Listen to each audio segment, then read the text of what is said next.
Hello everyone. If you like what I'm doing here, please consider subscribing, liking, and commenting. It would really help the channel out quite a bit. Thank you very much. Hollywood, California, Monday, July 27th.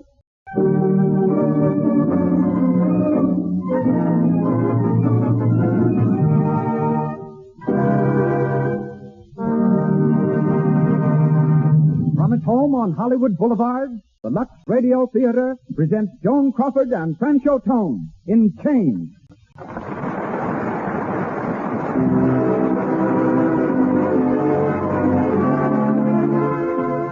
Lux presents Hollywood. Tonight, the makers of Lux Toilet Soap, the beauty care used by 9 out of 10 screen stars and by attractive women everywhere, brings you another assemblage of Hollywood's most distinguished citizens. Joan Crawford, Francho Tone, Gilbert Emery, Cecil B. DeMille, Oliver Hinsdale, Helen Burgess, Louis Silvers, and many others. We are also proud to welcome, as members of our audience, a score of celebrated personalities. Among them, Patsy Ruth Miller, Paula Stone, John McGuire, John Lee Mahan, who adapted tonight's play for the screen, Lena Basket, Mary Alice Rice, and Rady Harris, celebrated New York columnist. To all of you, greetings from Lux.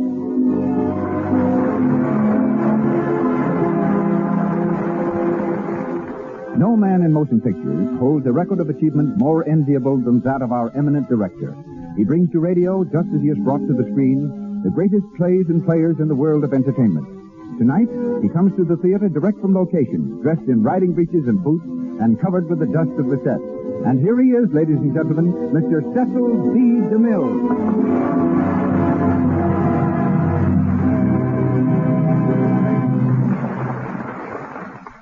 Greetings from Hollywood, ladies and gentlemen.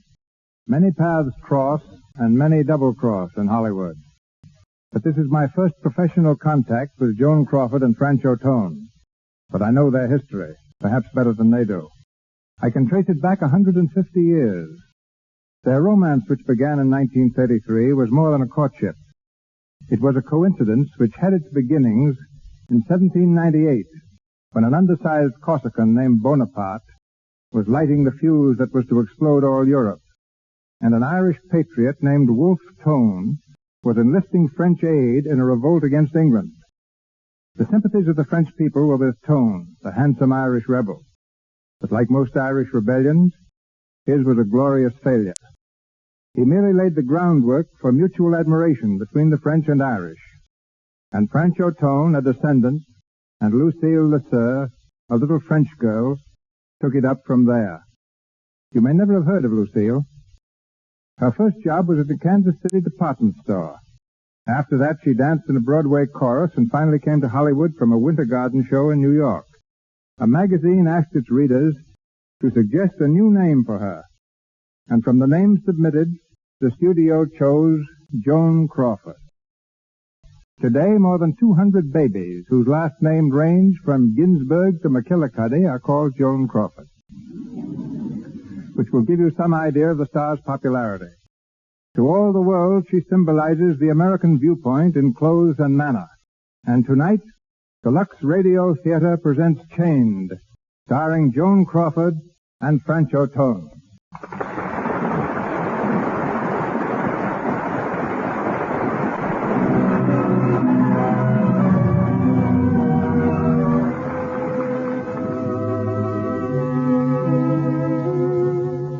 Tonight, Miss Crawford plays the part of Diane Lovering, indispensable secretary of a middle-aged but attractive steamship magnate, Richard Fields, who is deeply in love with her. Francho Tone is Michael Bradley, young owner of a ranch in the Argentines. The curtain rises on Fields' private office in the Empire State Building. We hear him talking briskly on an inter-office telephone. Hello, Norris. Yes? Mr. Field talking. I've decided to start the Caribbean on the coastal run out of Savannah. That'll put the Southern Cross on the Rio Buenos Aires run until next December. Starting now, she can sail Friday. What about the Lloyd matter? Lloyd matter? Well, listen, that's got to be handled with kid gloves. Take maybe 6 weeks. But I'm not leaving this office until it's settled right our way. Okay, Norris, goodbye. Who is it? Good morning, darling. Ah, Deanne, it's you. Darling, I've just been through the Spanish Inquisition, and I came out alive. What did they say? 4 doctors put me through the 3rd degree, fluoroscope, metabolism, blood pressure, x-rays, the whole works. I felt like a murdered corpse being dissected by the Department of Justice. Yes, but what did they say? What's the verdict? Organically sound as a dollar, healthy as a young colt. They claim I'm just run down, that's all. Exhausted. They ordered me to take a long rest. Can you imagine my resting until the Lloyd affair is finished? Yes, I can, young lady, if I say so. Now listen, boss. Mr. Boss. Boss, darling. You're a strong man and you set a terrific pace, but I've got plenty of reserve power. We're going to finish that Lloyd deal together. Diane, come here. You think I'm going to let you risk your health just for a business deal? After all we've been through together, and now that we both realize how much we mean to each other? Oh, you do love me, don't you? How could I help it? Oh, Diane. I keep asking myself, am I worthy of Richard Field? Of all the love and bigness that's in his heart? And then you kiss me like that. So I guess I must be. I keep asking myself, how can an old man like me... Careful.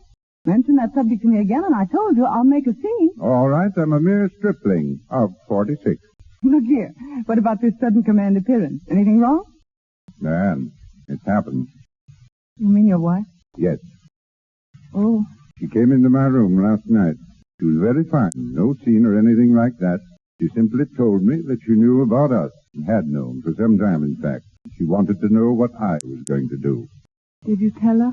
I told her the truth, that there was nothing between you and me, just that we loved each other. I tried to make her understand what a really fine person you are. I don't know how successful I was. And then? I asked her for a divorce. Darling. She wouldn't give it to me. Said she doesn't believe in divorce. I even offered to let her keep the children. Oh, Richard, you can't. You can't give up everything. I would. For you. It's no use. Oh, Richard. Diane, come here. No, please. There's only one thing to do now. Don't say it. Don't even think it, dearest. We can't go on, not after this. We can, and we will. We've got nothing to be ashamed of. And let's not give up hope that someday she'll give me my freedom. But you know what you're going to do. No. The Southern Cross sails Friday for Buenos Aires. You're going aboard it. Going away on a little trip. You need a rest. It'll help you to forget. This had to come. It's a little too near us for the moment, but it's only temporary. And when you come back, everything will be just as before. Will it? Well, but you love me, don't you? Oh, yes, Richard. Well, then you run out and do your shopping and get yourself packed. You haven't got much time. Boat sails at 5:30 Friday.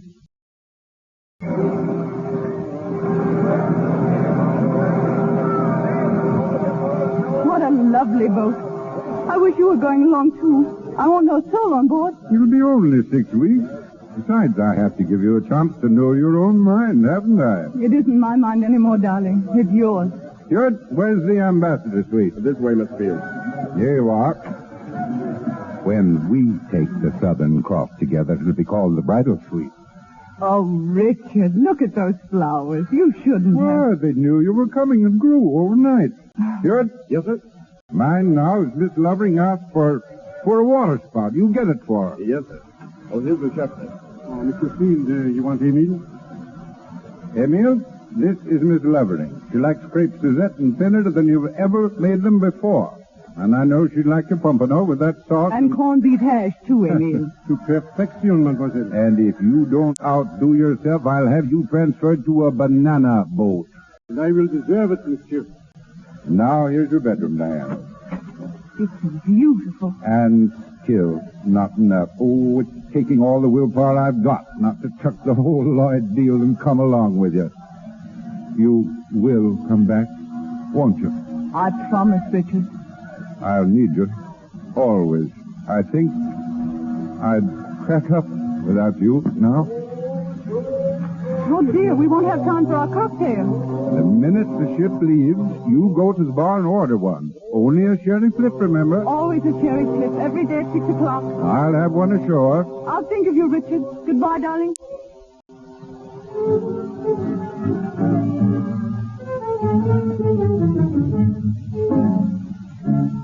A cherry flip, please. Yes, madam. And I'll have the same thing, and I hate cherry flips. Well, there I go, giving in already. Oh, say, aren't you the young lady who always orders chicken salad? We've met before, huh, miss? No. My name is John Smith. Quaint? How are you and who are you? No. Yes, please. Please, no. Ah, pretty please. With sugar on it? I want to be left alone, Mr. Smith. It's a hard name to remember, and I can take a hint. I'm off to dress for dinner, and you'll be sorry when I'm gone. I won't even know it.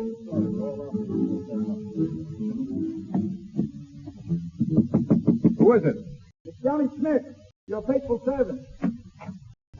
Where have you been? Oh, in the bar. Now, come on, drop all that housework and come with me and see what I found. He's gorgeous. Congratulations, Mr. Smith. Oh, no, they're not in order, Mr. Bradley. She was a little distant, I take it.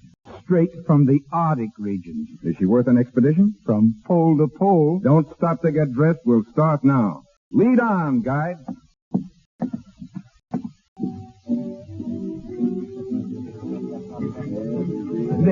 There she is over there. You mean the one sitting alone at the table? Yeah, and believe it or not, drinking a sherry flip. Can I pick 'em or can I pick 'em? Sometimes I actually have faith in you again, Johnny. Uh-oh, I warned you. She's as cold as a sea lion's nose. And the first thing for you to do is go over and apologize for your behavior. Who, me? I should say not. It'd make me look weak. You don't understand tactics. It clears the decks for future action. Go ahead. I'll be over in a minute to help you out. All right. Okay, master, I obey. Charming lady, after thinking over my rudeness, I've come to say that... So you didn't leave after all? Oh, but yes, I've been gone a half an hour. I hadn't noticed. How time flies. I've been watching you, my friend. You've been annoying women long enough. Why, you... No back talk now. I know your type, my man. A half hour out, you want to play Frankenstein. Well, listen, you big... I don't know who you are, my friend, but I don't want to see your face on deck again until you can act like a gentleman. You understand? Oh, you... Hey, miss, whatever your name is, this fella is... Stewart, find out where there's octopus bunks and lock him up till he's sober. Yes, sir. No, please, sir. Come along. Hey, wait a minute. Let's get over. Hey, wait till I see you. Thank you. I suppose he's really harmless. Allow me. An Irish uncle named me Mike Bradley. Well, good for him. Thank you again, Mr. Bradley.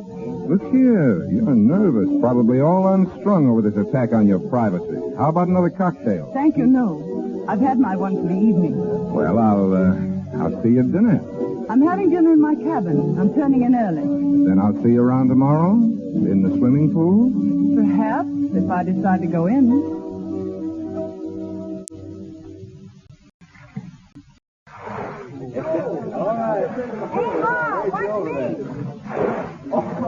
Hey there. Good morning. Oh, good morning. How's the water? Warm? Awfully cold. I don't think you'd like it. I'll soon find out. Say, what's the idea? Can't you keep on your own side of the pool? I'm not chasing you. I just turned up like an old cantaloupe rind. The ocean is full of them. Hey, wait! Hey, maybe I'm the door-to-door brush man. Not today. Special offer. Full set of kitchen brushes and a set of Charles Dickens. I haven't got a kitchen. How about a set of Dickens without the brushes? I couldn't afford it. You see, it's a contest, ma'am. The one that sells the most brushes gets sent away on a vacation. And the more you sell, the farther they send you? That's right. Hey, give me all you got. Yeah? Oh. You see, that's what comes of trying to swallow the whole pool. Here, let me slap you on the back. Oh, that's enough. Unhand me. You know, your eyes are very large and beautiful, Oh, stop it. even when they're bloodshot. Will you tell me what this is all I about? don't know, but isn't it fun? Yes. Now look at me, really. I'm not such a boogeyman, am I? Just an honest, open face. A little too open, maybe. When are you leaving this boat, Mr. Bradley? Going all the way to Buenos Aires. How far do you go? All the way to Buenos Aires. Isn't it great, Dinah? Dinah? Yes, I know. The passenger list calls you Diane Lovering, but I call you Dinah. And in heaven's name, why? I had a black-faced doll when I was about a year and a half old. They called her Dinah. I loved her very dearly. Couldn't go to sleep unless I had her safely tucked away in a shoebox. I'm afraid I don't see the comparison. There isn't any, except Diane reminds me of Dinah, that's all. Oh. See, there you go, getting panicky again. I'm out for last, Dinah, that's all. Good. And you'd look pretty silly in a shoebox anyway. Very silly. And I'm not a year and a half old anymore. Oh, I see. You're just backwards. Would it be forward of me to invite you to have a cocktail with me? Sorry, but I'm going to bed at 6 o'clock. Without your dinner? I'm having it sent to my cabin. Okay. Then I'll meet you in the bar at 6, and we'll have dinner Afterwards.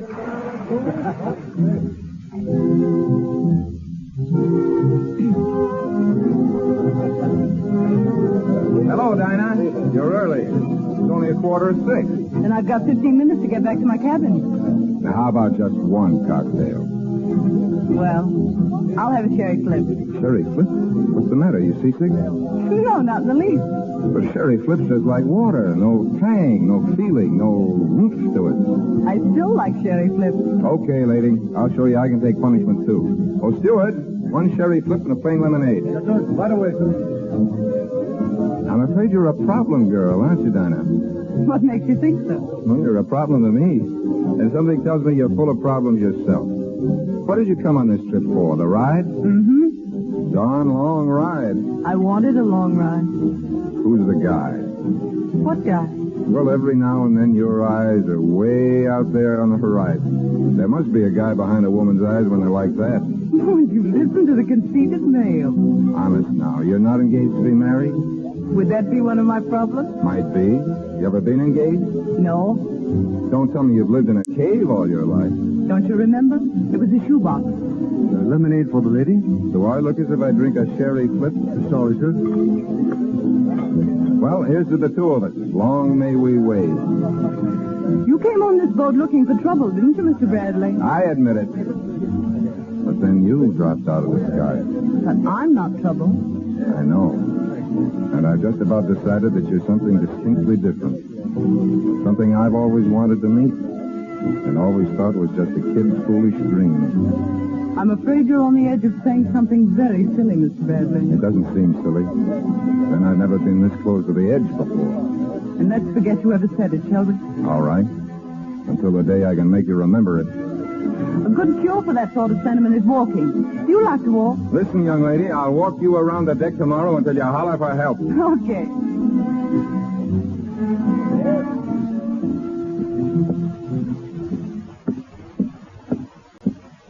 20 times around so far. How are you holding out? I haven't even started. Then let's go a little faster. What for? Because there are a couple of long-legged old school moms that look as if they want to race us. Oh. Good morning.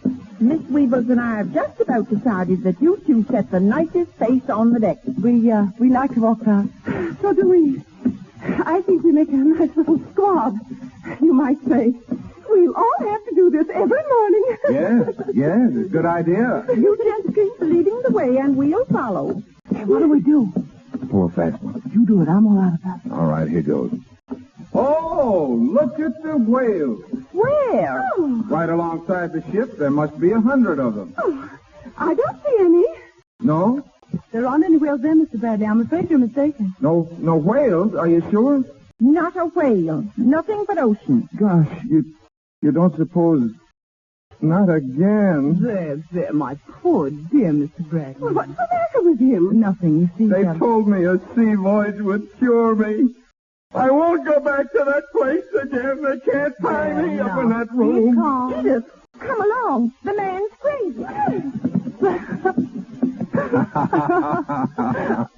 There, you see, it works. That's what I call practical insanity. You always see whales. Only when being followed by long-legged schoolmoms. Sometimes I see the Southern Cross. Really? If you'll come on the upper deck with me some night, I'll show it to you. Only you'll see it, too. Will that mean we're both insane? I'm afraid that's too much to hope for.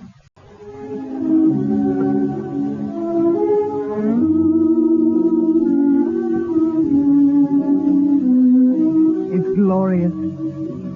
Where's the Southern Cross? Right up there. Where? There. Right along the line of my finger. Oh, I see. Oh, how beautiful. You're telling me. We're looking at the Southern Cross, Mr. Bradley. You speak for yourself. I'm going to do all the looking at you I can our last night on board ship. Are you coming out to my ranch in Buenos Aires? I'm afraid I won't have time. I've only 2 days and I've some shopping and things to do. Where are you stopping? With some friends. Who are they? The Wilsons. The Wilsons? I never heard of them. I've lived there 10 years, know everybody in town. Take another name. No, really. They moved down last winter. Now, look here, Dinah. What's behind all this? Are you still scared of me? Why should I be scared of you, Mr. Bradley? I asked you, Dinah. Well, it's all wrong. We weren't meant to end this way. We weren't ever meant for anything else. Goodbye, Mike Bradley. I'll think of you often, and good luck. All right. So long, Dinah. Just the same old thing. Shipboard friends and never see each other again, right? Right? I don't believe it. Oh, but you must. I don't believe it. So long, Dinah.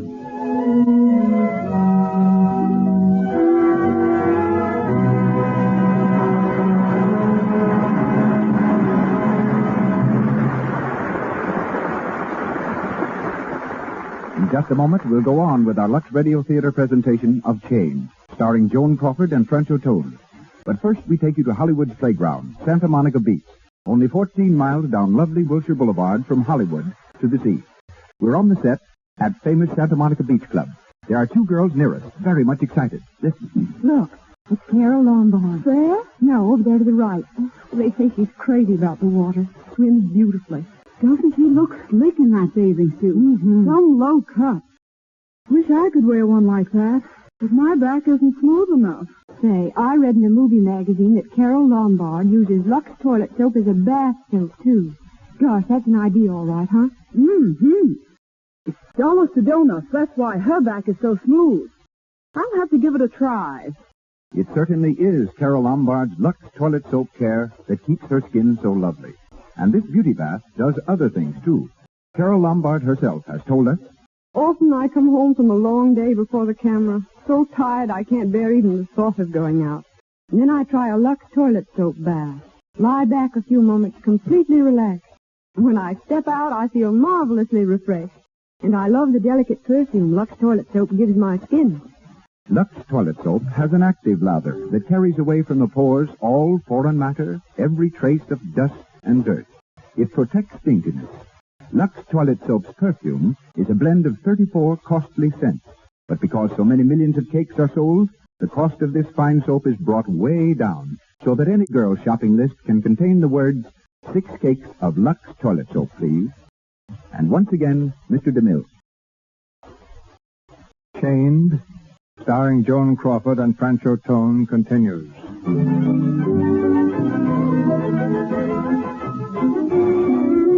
It's the following morning, and Diane thinks she has escaped from Mike by telling him she's visiting the Wilsons, some non-existent friends. Outside her luxurious hotel, she waits for a groom to bring the horse she's ordered for a morning ride. Miss Lovering. Yes? I am Mr. Partos, assistant manager of the hotel. There has been a slight delay about your horse. I shall phone the stables again. Thank you, Mr. Potter. Madame has been made comfortable, I hope? Oh, perfectly. The flowers in my room are gorgeous. Mr. Field ordered them for you every day, madame. Oh, did he? Oh, Mr. Potter, I shall want a guide today, someone who knows the city. I have already arranged for the guide, madame. Can he speak English? But si, senorita, I was speaking English for 25 years.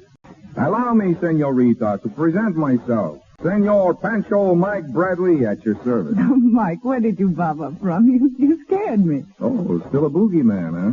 No, but how did you happen to be here? Well, I thought I'd drop around and say hello to the Wilsons.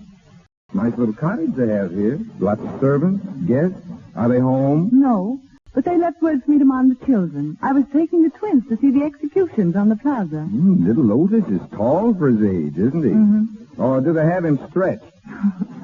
Mike, are you a bloodhound, or is this just accidental? I'm a bloodhound who can read trunk checks when a lady carelessly leaves her trunk outside her stateroom. Besides, Mr. Patos here is a friend of mine. He owes me money. Oh, so he told you I was going riding at 10 o'clock. Exactly. So I thought you'd like to ride out on a Bradley ranch, where horses are horses, not candidates for the bull ring. I'd love to, Mike. That's better than I hoped. Let's go.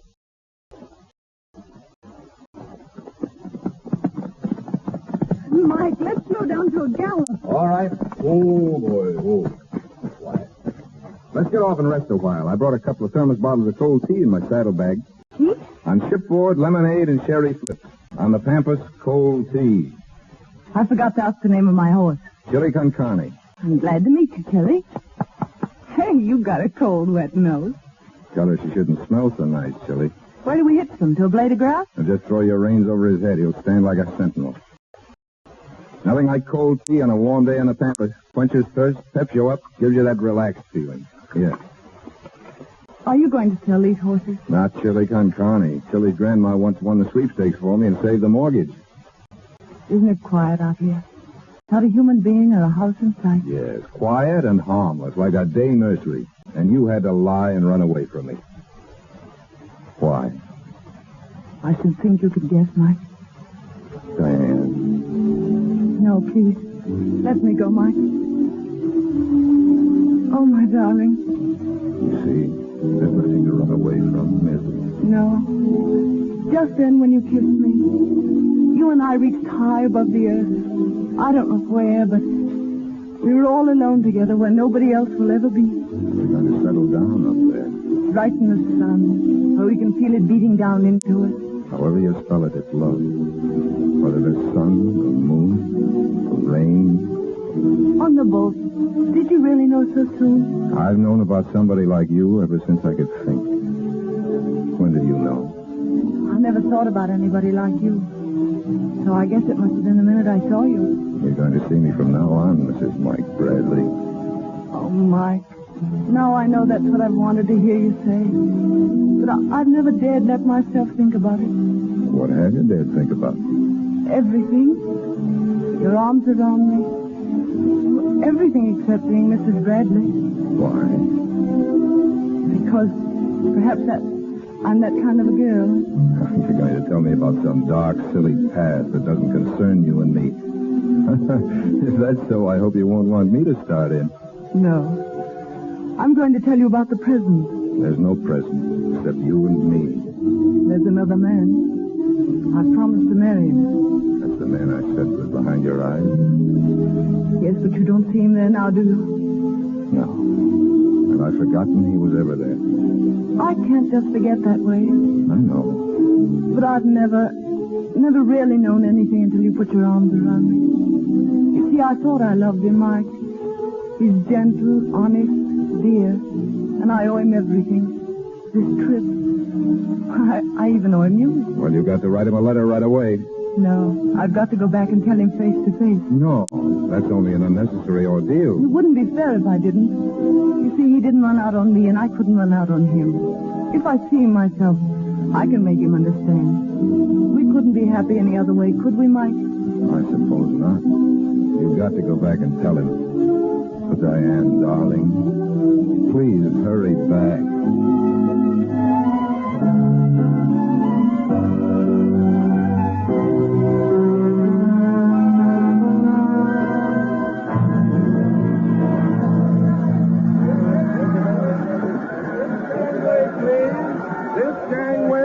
Oh, Miss Lovering, here's your landing card. Thank you. This gangway, please. Diane! Diane! Richard. Darling. Oh, my dear darling. How are you, Richard? Here, let me look at you. Why, it's almost worth letting you go away just for this moment. Come on, let's get out of this crowd. I've got the cart outside. What about the customs? Oh, I've attended to all that. You've got the courtesy of the port. This way, darling.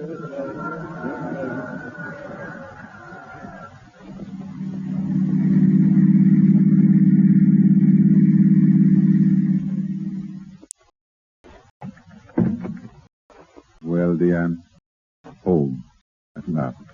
Yes, Dad, of course. sometimes I had a strange, terrible feeling that you wouldn't come back. Well, did you have a good time? Yes. Nice crowd on the boat? Why? Yes. You're tired, aren't you? No. Maybe a little excited about getting back. Well, I've so many things to tell you, I don't know where to begin. Considering that I'm never going to let you out of my sight again, you have the rest of your life to tell me everything. But, Richard, I want to tell you something, well... I don't want to hear a thing. Not till you see what I've got for you. What is it? Here. It's your welcome home present. It's a wedding ring. Take a look at this morning's paper and see what you think. Listen. Shipping magnate divorced. Mrs. Richard I. Field, wife of Field Line Head, now in Reno. Oh, no. No, Richard. True, dear. We had it all out. Shortly after you left, she saw that it was the only way. You can't do this. Oh, but it's all right. She recognizes there's nothing between her and me anymore. She's an honest person, Diane. So, it's all settled. Darling, we can be together always, now? Always? Well, what's the matter? Don't you believe it yet? Well, it's just something I never counted on. At one time, I never even dared to hope for it. You've given up your family, your home, and your children. You must love me very much. Your being away showed me I loved you more than I ever knew. Every hour empty. Couldn't do a thing downtown, just wondering about you and what you were doing, waiting for you to come back. Am I really that much of your world? You're all my world. If I ever lost you now, well, we don't even think of that. No. We mustn't think about that ever again. No. What was it you wanted to tell me? Nothing. Nothing important. Richard? Yes, dear? When are we going to be married?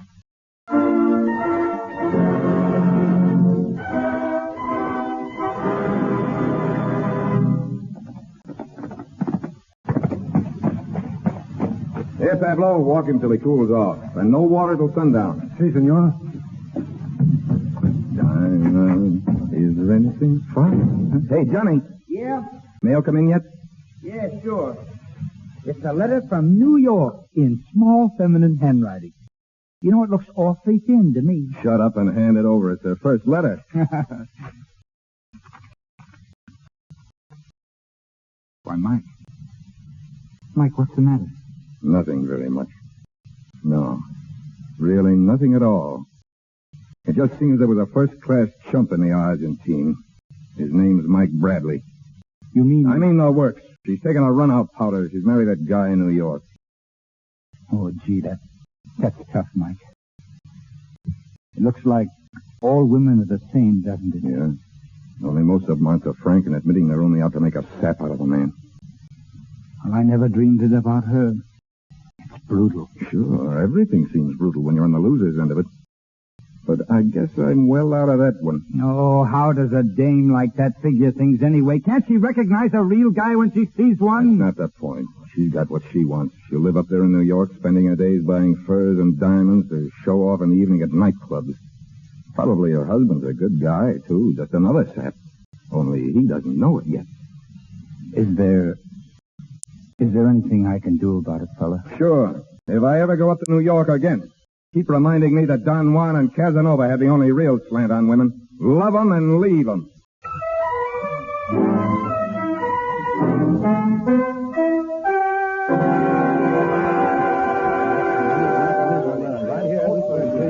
This way, please. Cash, please, Mr. Brown. Good morning, Mrs. Fields. We haven't seen you since you and Mr. Fields returned from your honeymoon. No, we've been on Long Island this fall, but we've been in town all winter. Anything I can do for you, Mrs. Fields? I'm looking for a pair of skis. Mr. Field and I are going to Lake Placid for a couple of weeks. You'll find them on the third floor, Mrs. Fields. Take the elevator straight ahead. Excuse me. Where's your gun department? I want to buy a rifle. The second floor, Mike. sir. Thanks.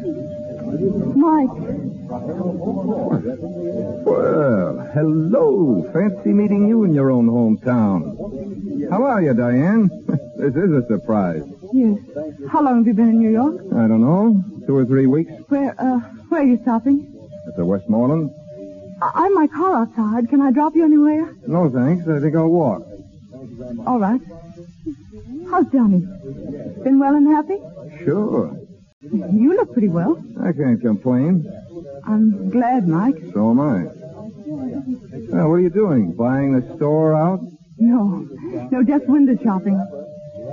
I'm afraid I've got to run along. I'm supposed to be at the Club Savoy for luncheon. Well, Diane, keep up the good luck.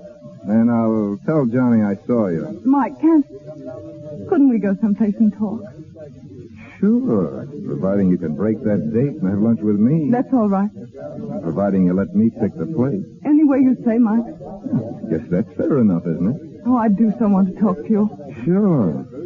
I know a neat little joint just about a block away from here.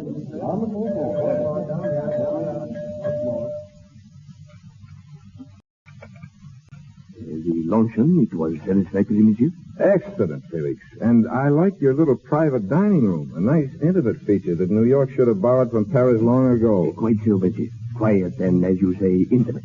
Liqueur, madame? No, thank you. No. No, Mike. Anything else? No. Very good.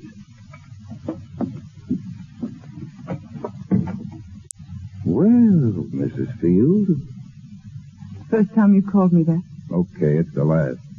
But while we're on it, how's it working out? Why, splendidly. For you and for him, both. Why, of course. That's fine. How's his health? Why, do I really deserve that much, Mike? I'm sorry. If I felt that was below the belt, I didn't mean it. Skip it. It skipped. But I see you're still the same healthy girl, aren't you? Not a doctor's bill, not a dentist's appointment, not even... Not even the sun. What, Mike? The sun, don't you remember? We went a little balmy under it once. We were going to settle down in the Argentine for life or something. Mike? Well, that's out. I don't blame you. But we'd blame ourselves if we didn't take an hour or two of it now that they've stopped the clock for us. You don't mean that, Mike. You can't mean it. What's the matter? Do you like to run away and be caught? Really, Mike, please. I've got to go. I don't know why I ever spoke to you. Because you remembered something you missed, that's why. Because you're only out for thrills anyway. And I was once sap enough to take you serious. No, Mike, no. Oh, forgive me, Dinah. Dinah. I've waited so long to hear you say that. Dinah, why did you do it? What? Why did you write that letter and let me spend a year thinking of you as a... Well, I thought I owed you the truth, Mike. And like a poor daffy kid, I believed it. But only because I was counting the days, I guess. No, Mike, really. It was true then and it's true now. Only this is true. You're here saying meaningless words while all the rest of you keeps telling me differently. Every second. Mike, there are lots of people, men and women, who are, well, drawn to each other. Sort of a little spark that flashes up like a skyrocket every now and then, but... Are you trying to turn the sun, our sun, into a firecracker? It can't be done, Dinah. No, I guess it can't be done. So that changes everything. Nothing's changed, Mike. There's Richard, and there always shall be. Why didn't you tell him? Well, I couldn't let him down then. He's turned his whole world, his whole life over to me. I can't ask him to take it back now. It would disappear and he'd be alone. How about you? Me? What about us? Grin and bear it. Oh, no. Now that I know, do you think I'll stand here and... Please, Mike. This can only mean one thing for us. I think you'd rather love me than hate me, and now you don't hate me anymore. And I thought I'd rather have you hate me than love me. Now I know why I spoke to you today. Because I hoped your eyes wouldn't be so hard. They were. But now they're not again. This is the only way I could think about them and go on, Mike. Dinah, you must stay. No. Then I've got to see you again. Tomorrow? We're going away tomorrow night. I'll be busy. Where are you going? Goodbye, Mike. Mike, darling. Do you realize what you're doing? Yes. I'm keeping you locked in my heart where nobody else will ever be. Where only I can talk to you without ever seeing you again. Listen for me in yours, Mike. Always.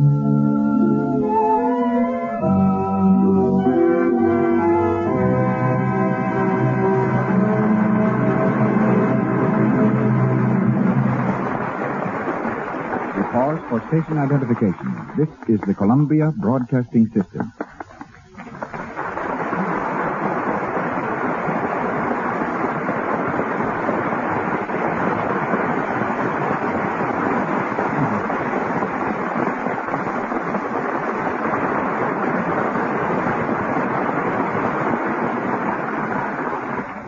The third act of Chains, starring Joan Crawford as Diane Lovering and Francho Tone as Mike Bradley, will be heard shortly. For the first time in 25 years, I've broken an ironclad rule and given an important role to a person who has never been before a camera. The exception to the rule is Helen Burgess. I noticed her in the studio restaurant and saw what I thought was a distinct mark of genius. She had a contract with Paramount, but there was small chance of her ever appearing in an important part. And she had yet to see the inside of a studio soundstage. I gave her the very important role of Louisa Cody, Buffalo Bill's young wife in The Plainsman. I'm not going to prophesy whether or not she will be a great success. You can decide that when you see her. She comes to the stage of the Lux Radio Theater direct from the set, in costume and makeup. And a week's work with Miss Burgess has shown me that my confidence is justified. A little girl with a great talent, Helen Burgess.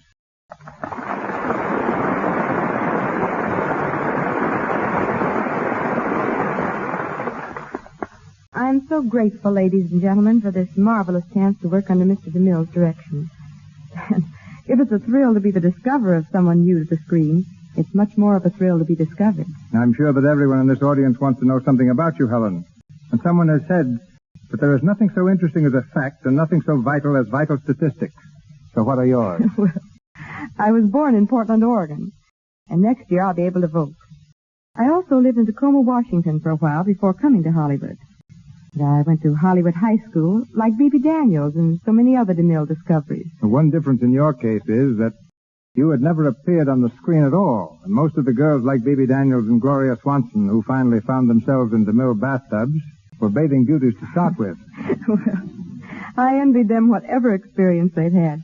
When I walked out on the set for the first time and met Gary Cooper and Jean Arthur, Charles Bickford, James Ellison, and the rest of the cast, I was so nervous my petticoats kept rustling. The man in charge of the microphone said it sounded just like a ton of coal going down a chute. Don't ever fear being nervous, my dear. This is your first picture. It's my 63rd. I begin to get nervous a week before the starting date on every picture, and don't get over it until the week after I finish. The first time I'm not nervous before starting a picture, it'll probably be a bad one. Well, it wasn't nearly so terrifying walking onto the set, though, as it was seeing our first day's work on the screen. I was so afraid I hadn't lived up to expectations that I'd have run away but for Gary Cooper. Gary said, "Well, don't be scared, Helen. This acting is a cinch. And I'm telling you now, you stole every scene." Yes, and I happen to know that just about then Gary's knees were knocking together so hard they sounded like castanets. Well, the thing that makes me feel most at ease is that everybody else in the cast is so much at home. Well, some of the players have been in every one of the 63 DeMille films. You'll find the DeMille cast is not just a collection of players, it's a reunion. Well, I can think of only one bigger reunion in Hollywood. Get together all the picture stars who use Lux toilet soap, and then you'd have a reunion. And there seems to be the same friendly spirit here in your Lux Radio Theater, Mr. DeMille, as there is in your cast, which is probably why the show is as good as the soap. Good night. Good night, Scarlett.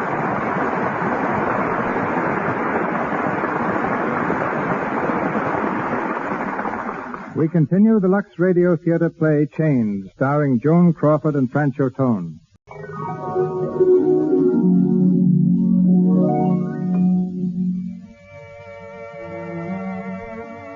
It's the evening after Diane's unexpected meeting with Mike.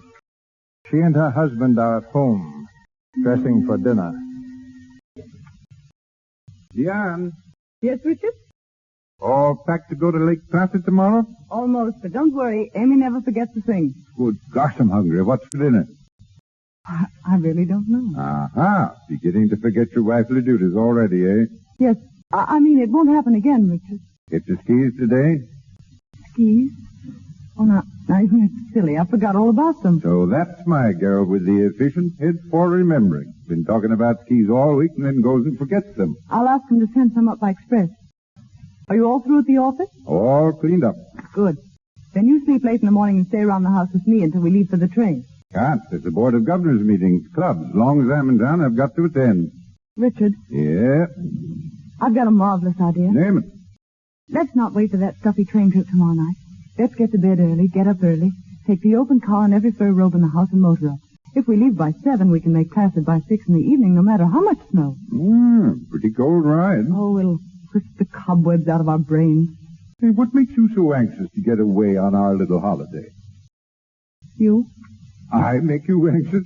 What's eating you anyway? You've been talking in riddles ever since you came home today. Have I? Well, it's just that I want to be with you, alone. Just us two together. Away from the whole world. Oh, I can't explain what I mean. Why, Diane, I believe there are tears in your eyes. Darling, I'm really touched. We can motor up, can't we? I'll say we can. We'll run away from everybody and everything. Oh, thank you, Richard.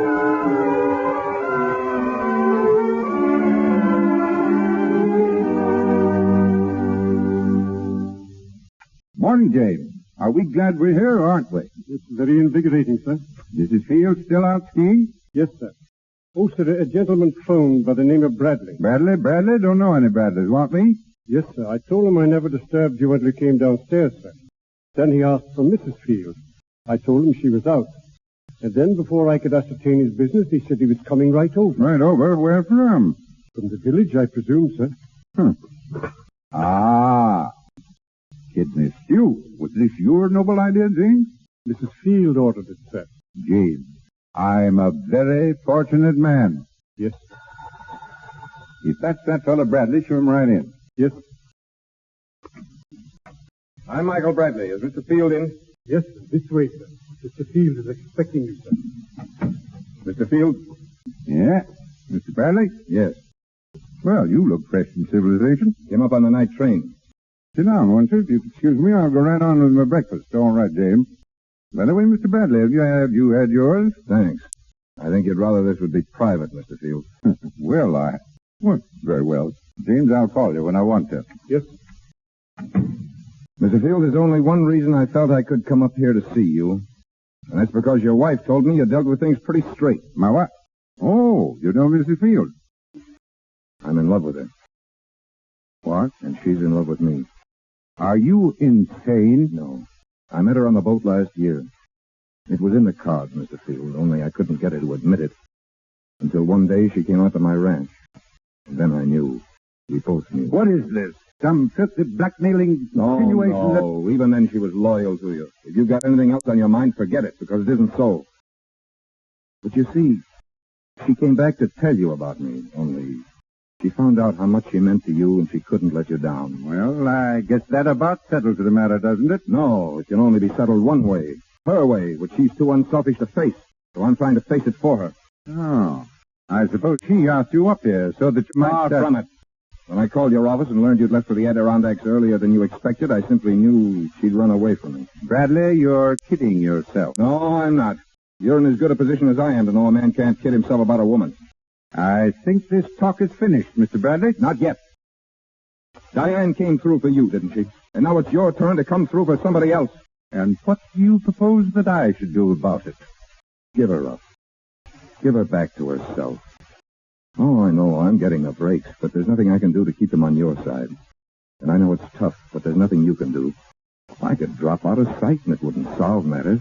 Only a miracle in blood and body could change this picture, Field, and neither you nor I believe in miracles. Get out of here. Now, wait a minute, Mr. Field. Get out of here. All right, then, get this. I'll take her away from you. I never tried, but I can, and now I will. Right past divorce courts and marriage certificates and all the rest of it. And we'll be more openly and honestly and completely together than all the... You heard me. Get out. Richard. Oh, Richard, what's the matter? Mike. Diane, you love this man? No, Richard. He said he could take you away if he wanted to. Is it true? No, he couldn't. Now, look at me. You had no right to do this. I told you, this is my husband. He means everything to me, everything. Can't you understand? Can't you see what you're doing? No, Dinah. I think she's decided. No, she hasn't. All right, then I'll decide. Richard, put down that gun. Dan, get out of the way. Put down that gun, Richard. No, you can't. It's Mike. It's Mike. I knew, Diana. I knew, Mike.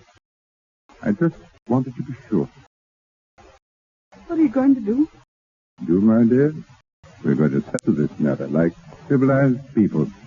Oh, Richard, It's all right, dear. I understand. I think Mr. Bradley understands, too. I'm afraid I don't. When are you sailing back to the Argentine, Mr. Bradley? Why, I hadn't thought. Next week, perhaps. Next week. That doesn't allow you much time, Dan. You mean? I mean that you'll be sailing, too, my dear. Oh, Richard, I can't say anything. You aren't supposed to. You're not to feel sorry for me. You've given me 2 years, Diane. 2 glorious years. I'm grateful for them. Oh, please don't. Diane, please. I said you were not to feel sorry. You see, darling, same old problem. Youth versus, well, shall I say, middle age? You have your youth, Diane. I want you to have it. The man you love with Mike. I don't deserve this. Oh, yes, you do, Mike. You deserve anything. Anything that'll make her happy.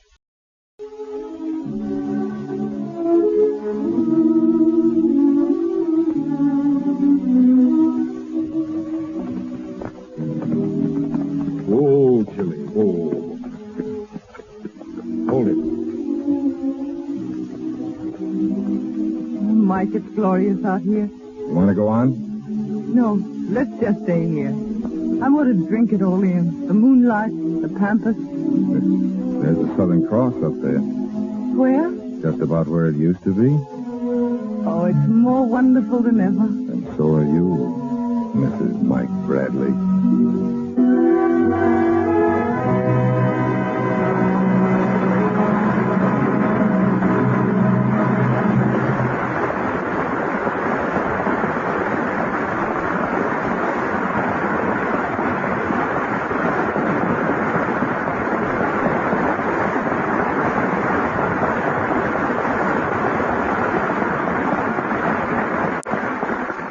Chains are broken, and our play comes to its close. But Joan Crawford and Francho Tone will be back in a moment for a curtain speech. 2.5 million letters and postcards from movie fans are received at the studios each year. The bulk of this mail is addressed to the stars and asks the same question: how can I get into the movies? Tonight, that question will be answered by the dramatic coach of Metro-Goldwyn-Mayer Studios, formerly director of the famous Little Theater of Dallas, Texas. He probably interviews more candidates for stardom than any man in Hollywood. Ladies and gentlemen, Mr. Oliver Hinsdale.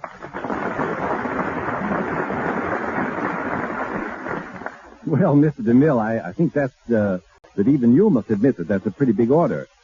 For, of course, in this case, how can I get into the movies means how can I act in the movies. Acting is an art, and an art of any kind is a hard taskmaster.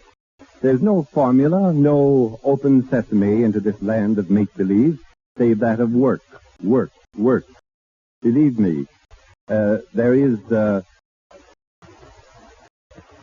in addition to this time requisite of work, the requisites and requirements of imagination, idealism, sincerity, a knowledge of life, true love of mankind, and a good appearance. These requirements are so essential and so seldom found in one person that when I came to Metro-Goldwyn-Mayer, they told me that they would be well satisfied if I found even one promising actor. In 5 years. Well, we've been perhaps a little more fortunate than that. One must have more than a love for acting. He must be willing to leave all for it, even to go without food for it, to think and to live nothing but theater.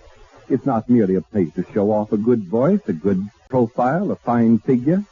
We must be careful lest our urge for the art of the theater is not confused with the desire for self-exploitation. When we have reached the stage in our thinking that we ask nothing of the theater but are willing to give all to it, then we may know that the urge is real and cannot and will not be denied. There's no one key that will open the gate, but a combination will, perhaps. Find that combination, and you will enter. But once in, the real work only just begins. Here are a few of the combination numbers. So to speak, the aspirant must have a broad vision and understanding, a cultivated mind. He should know history, literature, painting, sculpture, music. He should know his Bible. His body must be healthy, active, and must respond to his bidding. A fine, clear complexion which denotes health, vigor, vitality. And there is no better way to a clear complexion than a clear skin. And I know of no better way to a clear skin than by the use of pure toilet soap. Lux toilet soap, for instance. You do not need to be beautiful. Marie Dressler and Wally Beery never won beauty contests. If you are beautiful, don't be misled into thinking that that's all that it requires to get into the movies.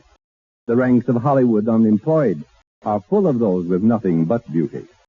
I've tested at least 100,000 young men and women for this screen, including those that I've judged from photographs and written reports. Of these, only 17 have made the grades. Among them are Gene Parker, Robert Taylor, Irene Hervey, Martha Sleeper, Mary Carlisle, Robert Young, Betty Furness, Michael Whalen, Virginia Bruce. Some of the others are already equally well known, others you may never hear of. If you are still determined to go into pictures, take whatever opportunity you can get. Go to the little theaters or any amateur group in your neighborhood. Start in, if necessary, by sweeping the floors. Paint scenery, understudy, be a prompter, do anything. And don't worry. If you think, perhaps, that I have painted a dismal picture, bear in mind that every major studio spends thousands of dollars yearly scouting the country for promising performers. We always need talent. Your big chance will come when you are ready to accept it, and only then. Good luck, and good night.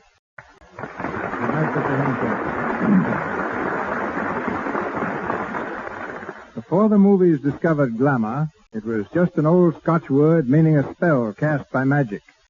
But a good two-word definition of the term today would be Joan Crawford. She is, of course, one of the best-dressed women in Hollywood, and I seem to have contributed to her leadership in style because I discovered her designer, Adrian. In fact, Adrian asked me to look at the first gown he designed for her. I agreed and waited for her to come to my office.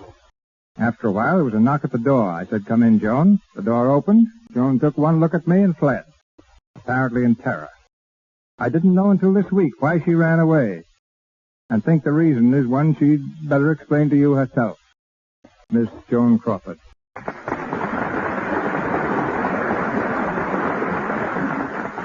To tell the truth, I was scared to death of Mr. DeMille. I had visions of entering a room in complete darkness and suddenly finding myself underneath a blinding spotlight with Mr. DeMille seated on a throne and shouting, "It won't do." The shock of finding him a human being was too much. I had to run. Yeah. It's time to do something when beautiful women run from you like they do from Hoppo Mark. But no need to apologize, Joan. Your performance tonight makes up for everything. My congratulations to you also, Francho. It's been great playing on a program that Joan and I listen to so often, CB. And I'd like to congratulate you on the way you speak. Joan and I call you the Final G-Man because you never drop a final G. But I speak an entirely different language on the set. Out there, Jenny isn't a girl's name. It's an electrical generator. A hi-hat isn't something you wear. It's a camera stand. A lily isn't a flower. It's a good take or scene. I once asked a new assistant director to rush a lot of babies on the set. In 10 minutes, he was back with about 50 children. And what I wanted was some spotlight. You learn more in pictures with a new language. For instance, Clark Gable learned to swim. When we were making Chime, the script called for several swimming scenes, and Clark couldn't swim a stroke at the time, but I taught him how. And in return, he taught me how to shoot a gun. Personally, I'm a chess player. You can see where Joan gets her complexion, CB. Swimming, shooting, she's out of doors all the time. In just a minute, dear. If you were a little more observant, you'd know that Lux toilet soap has lots to do with it. I've used Lux for years, at home, on the set, and I even carry it with me when I go away. It's really wonderful. So that's the secret, is it? And here's another little secret, CB. Joan's taking singing lessons. Oh, won't you sing for us, Joan? No, Mr. DeMille. Joan. Joan, whoever heard of saying no to Mr. DeMille? Huh? Millions of people just heard it. But I'll make up for it by announcing next week's show. Oh, thanks. Next week, Barbara Stanwyck and Fred McMurray will be with you in the Lux Radio Theater. The play is Main Street, adapted from the famous novel by Sinclair Lewis. And with two such marvelous players, you can look forward to a really great program. My thanks to you all, and good night. We'll be listening in next Monday. Good night, CB. Good night.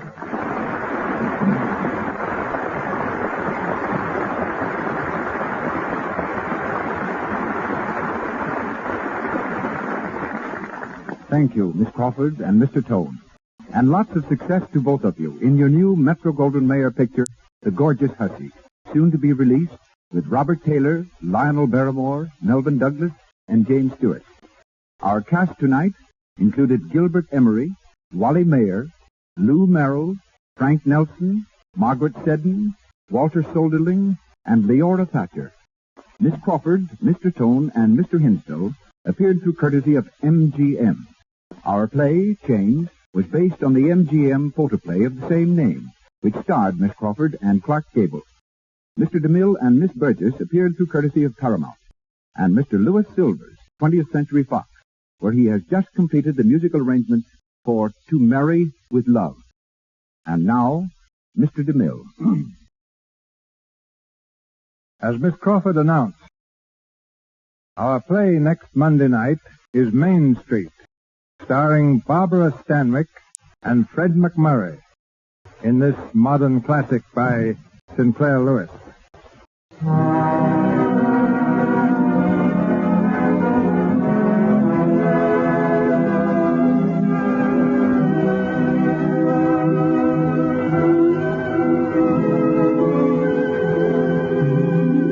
Our sponsors, the makers of Lux Toilet Soap, join me in inviting you to be with us at that time to welcome Miss Stanwyck and Mr. McMurray.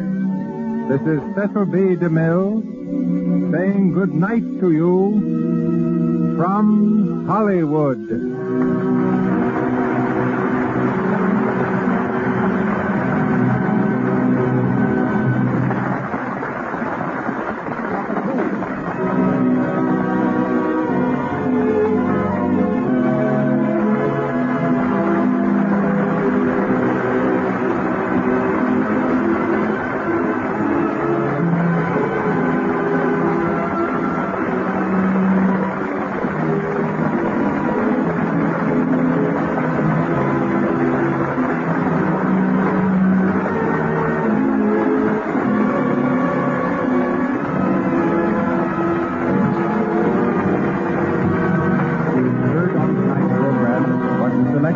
Love Will Tell, from the 20th Century Fox production, Sing, Baby, Sing.